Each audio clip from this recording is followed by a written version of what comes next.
Sad breaking news. Connie Francis, Who's Sorry Now, and Pretty Little Baby singer dies at the age of 87 years old. This is Artist on Record. Post your comments down below and make sure you subscribe for any other breaking news that comes your way. The pop star of the 50s and 60s was the first woman to have a #1 hit on the Billboard 100 as a solo artist. Pretty Little Baby, the singer Connie Francis, has died at the age of 87. Her close friend Ron Roberts confirmed on Facebook. He went on and said, "It is with a heavy heart and extreme sadness that I inform you of the passing of my dear friend, Connie Francis, last night," Roberts wrote on Thursday, July 16th. I know that Connie would approve that her fans are among the first to learn of this sad news, he added. Connie Francis had died at the age of 87, 2 weeks after it was revealed that she'd been hospitalized due to extreme pain. Now, if you remember, we reported this sad news about her going into the hospital, and we talked about it on the show. Originally, Cousin Brucie put it on his Facebook, DJ Cousin Brucie. And when I saw that, I put it up here, wishing her prayers and to be well. Some people didn't believe me and whatever, but today we are hearing the sad news that Connie Francis has passed away.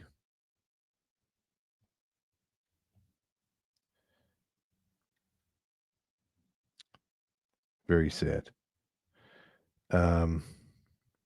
I think the musician, I think she was in the hospital back on July 2nd. That's when I think the fans started hearing about this sad news. But yeah, I mean, she made a comeback with the 1962 song Pretty Little Baby. It became a huge hit on TikTok. It's pretty crazy when you think about it.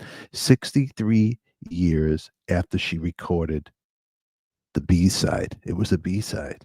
What about that? Pretty wild. Pretty much had a bunch of other hits as well. I mean, she was one of the most popular singers of the 50s and early 60s. She had a lot top 10 singles. Who's Sorry Now? My Heart Has a Mind of Its Own. Where the Boys Are. Don't Break the Heart That Loves You. She was the first woman to have a #1 hit on the Billboard 100 with her 1960 track Everybody's Somebody's Fool. She was born in New Jersey in 1937, and at the age of 4, she began taking part in talent contests and pageants. Her father's encouragement, singing, she even played the accordion. And later, she began appearing on TV shows and featured performer on NBC's Startime Kids.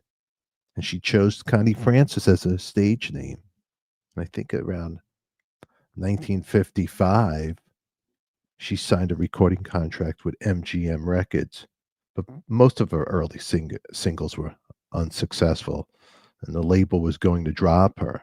But her father convinced her to record a version of Who's Sorry Now,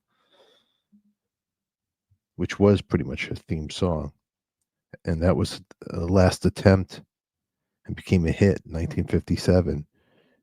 And she had told reporters she had 18 bomb records.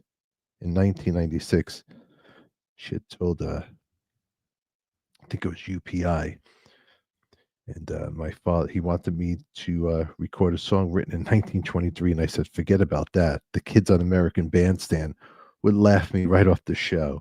And he said, if you don't record this song, dummy, the only way you'll get on American Bandstand is to sit on the TV. It's pretty funny.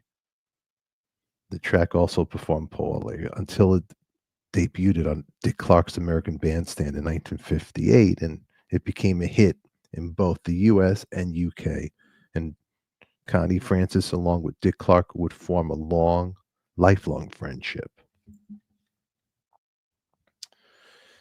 She grew from there, and she had other hits, My Happiness. How can I forget Lipstick on Your Collar? and Among My Souvenirs. Her 1959 album, Connie Francis Sings Italian Favorites, became her most successful. In the 60s, Everybody Somebody's Fool became her first number one in the United States, and the first ever by a solo female artist on the Billboard Hot 100, which launched in 1958. Well, it's pretty wild.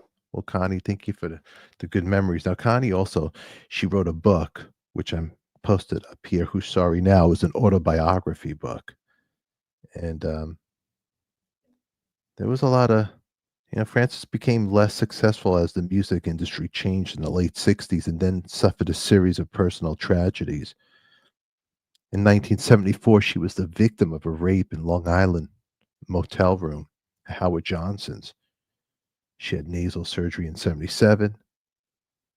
That caused her for a short time to lose her voice. And in 81, her brother George was murdered by the mafia. And that same year, she launched a career comeback, but it was hindered by her struggles with her mental illness. Father had her committed to psychiatric hospitals, and she survived the 1984 suicide attempt. And that's the same year she published her first memoir, Who's Sorry Now? To make a long story long, in the 80s, I was committed to mental institutions 17 times in 9 years in 5 different states, she told the Village Voice. And in 2011, I was misdiagnosed as bipolar, ADD, ADHD, and a few other letters the scientific community had never heard of. A few years later, I was discovered to have post traumatic stress disorder following a horrendous string of events in my life, she had said. She partnered with Ronald Reagan's task force on a violent crime and was an advocate for rape victims. In 2010, she partnered with Mental Health America to help raise awareness of the effects of trauma and treatments for it. You know what, Connie Francis, you'll be missed, and thank you for the great music you had given us. Very sad, very sad. Another thing, she had a relationship.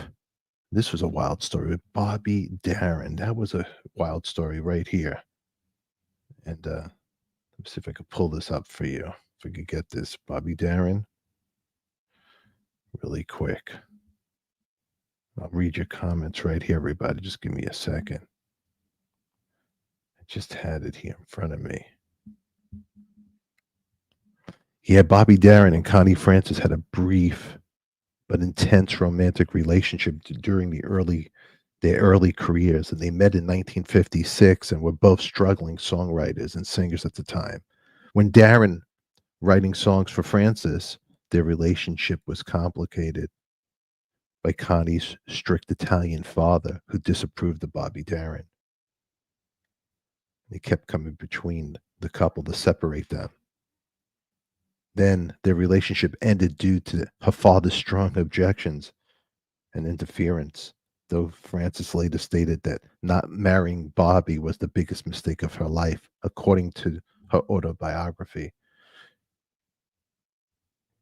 You got to check out that book. So I'll put a link if you guys could find that for the book. Years later, Bobby Darin married actress Sandra Dee, but that marriage also ended. Yeah, Connie had spoken about her relationship with Bobby, that they had a strong connection, but her father's disapproval ended that.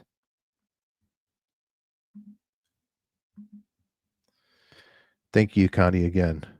And everybody, post your comments down below. We want to hear from you. See who's in the chat over here. Ashes, ashes.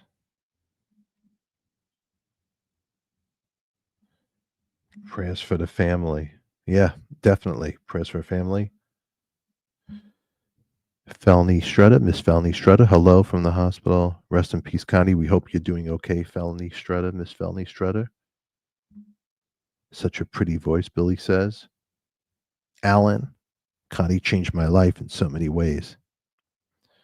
Great, great music, Very sad news. All right, everybody. I am Stefan. Thanks for watching. In the meantime, make sure you click on the screen for our next episode. Post your comments after this chat ends. Thanks for chatting with us. Thanks for listening. And thank you, Connie, for your great music. Our condolence to your family, your friends, and of course, you, the fans. We'll catch you all later.